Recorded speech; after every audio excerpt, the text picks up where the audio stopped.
The History of English in 10 minutes. Chapter 1, Anglo-Saxon, or Whatever Happened to the Jutes. The English language begins with the phrase, "Up yours, Caesar," as the Romans leave Britain, and a lot of Germanic tribes start flooding in. Tribes such as the Angles and the Saxons, who together gave us the term Anglo-Saxon, and the Jutes, who didn't. The Romans left some very straight roads behind, but not much of their Latin language. The Anglo-Saxon vocab was much more useful, as it was mainly words for simple everyday things like house, woman, loaf, and werewolf. 4 of our days of the week were named in honour of Anglo-Saxon gods. They didn't bother with Saturday, Sunday and Monday, as they'd all gone off for a long weekend. While they were away, Christian missionaries stole in, bringing with them leaflets about jumble sales and more Latin. Christianity was a hit with the locals and made them much happy to take on funky new words from Latin like martyr, bishop and font. Along came the Vikings, with their action man words like drag, ransack, thrust and die. They may have raped and pillaged, but they were also into give and take, 2 of around 2,000 words they gave English, as well as the phrase, "Watch out for that man with the enormous axe." Chapter 2, The Norman Conquest, or Excuse My English. 1066. True to his name, William the Conqueror invades England, bringing new concepts from across the Channel like the French language, the Doomsday Book, and the duty-free Gaulois multipack.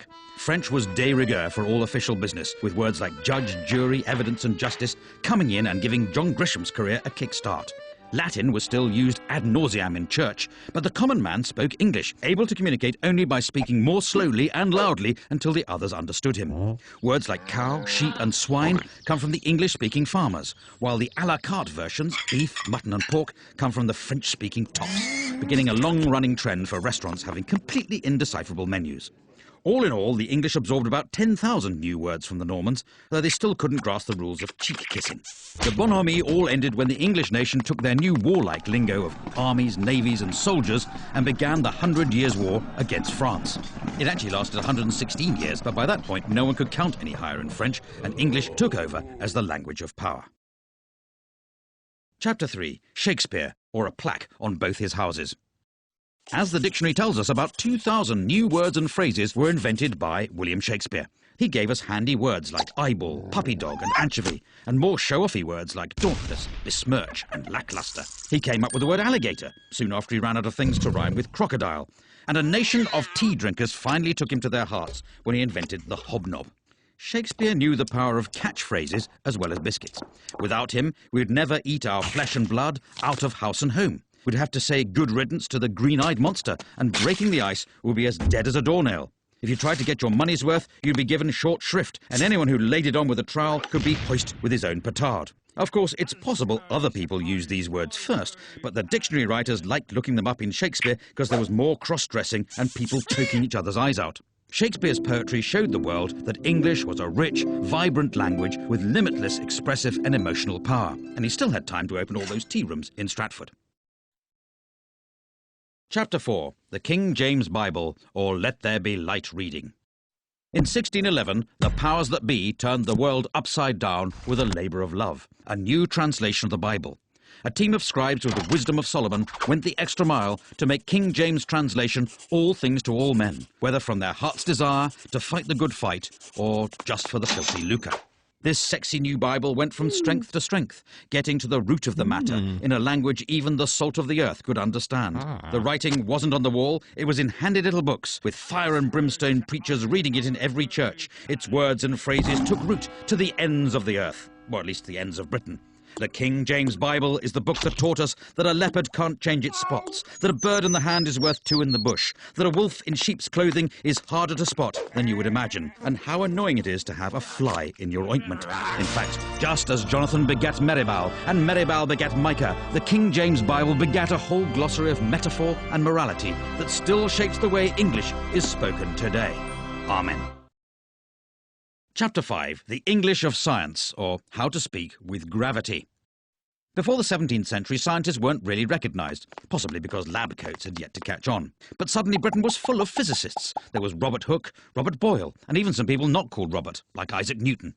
The Royal Society was formed out of the Invisible College, after they put it down somewhere and couldn't find it again. At first they worked in Latin. After sitting through Newton's story about the pomum falling to the terror from the arbor for the umpteenth time, the bright sparks realised they all spoke English and they could transform our understanding of the universe much quicker by talking in their own language. But science was discovering things faster than they could name them. Words like acid, gravity, electricity and pendulum had to be invented just to stop their meetings turning into an endless game of charades. Like teenage boys, the scientists suddenly became aware of the human body, coining new words like cardiac and tonsil, ovary and sternum. And the invention of penis and vagina made sex education classes a bit easier to follow, though clitoris was still a source of confusion. Chapter 6. English and Empire, or the sun never sets on the English language.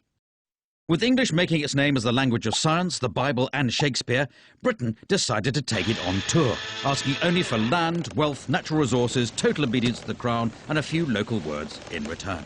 They went to the Caribbean looking for gold and a chance to really unwind, discovering the barbecue, the canoe and a pretty good recipe for rum punch. They also brought back the word cannibal to make their trip sound more exciting.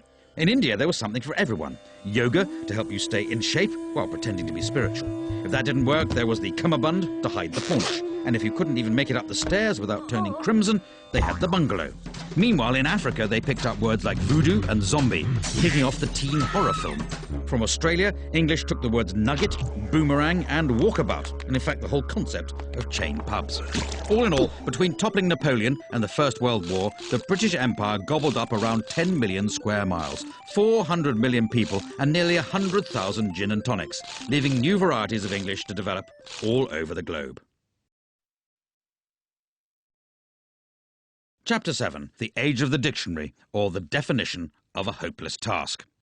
With English expanding in all directions, along came a new breed of men called lexicographers, who wanted to put an end to this anarchy, a word they defined as what happens when people spell words slightly differently from each other. One of the greatest was Dr. Johnson, whose Dictionary of the English Language took him 9 years to write. It was 18 inches tall and contained 42,773 entries, meaning that even if you couldn't read, it was still pretty useful if you wanted to reach a high shelf. For the first time, when people were calling you a pickle herring, a jobbernowl, or a fopdoodle, you could understand exactly what they meant, and you'd have the consolation of knowing they were all using the standard spelling.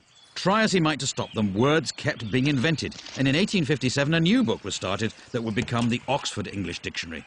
It took another 70 years to be finished after the first editor resigned to be an archbishop. The second died of TB, and the third was so boring that half his volunteers quit, and one of them ended up in an asylum. It eventually appeared in 1928, and it's continued to be revised ever since, proving the whole idea you can stop people making up words is complete snuff pumble. Chapter 8. American English, or not English, but somewhere in the ballpark. From the moment Brits first landed in America, they needed names for all the new plants and animals, so they borrowed words like raccoon, squash and moose from the Native Americans, as well as most of their territory. Waves of immigrants fed America's hunger for words. The Dutch came sharing coleslaw and cookies, probably as a result of their relaxed attitude to drugs. Later, the Germans arrived selling pretzels from delicatessens, and the Italians arrived with their pizza, their pasta and their mafia, just like Mama used to make. America spread a new language of capitalism, getting everyone worried about the break-even and the bottom line, whether they were blue chip or white collar. The commuter needed a whole new system of freeways, subways and parking lots, and quickly, before words like merger and downsizing could be invented.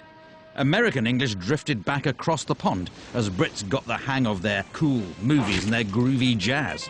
There were even some old forgotten English words that lived on in America, so they carried on using fall, faucets, diapers and candy, while the Brits moved on to autumn, taps, nappies and NHS dental care.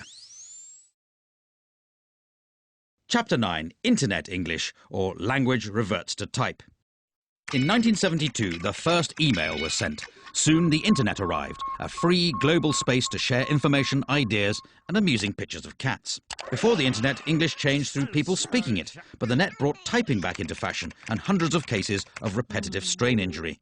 Nobody had ever had to download anything before, let alone use a toolbar, and the only time someone set up a firewall, it ended with a massive insurance claim and a huge pile of charred wallpaper.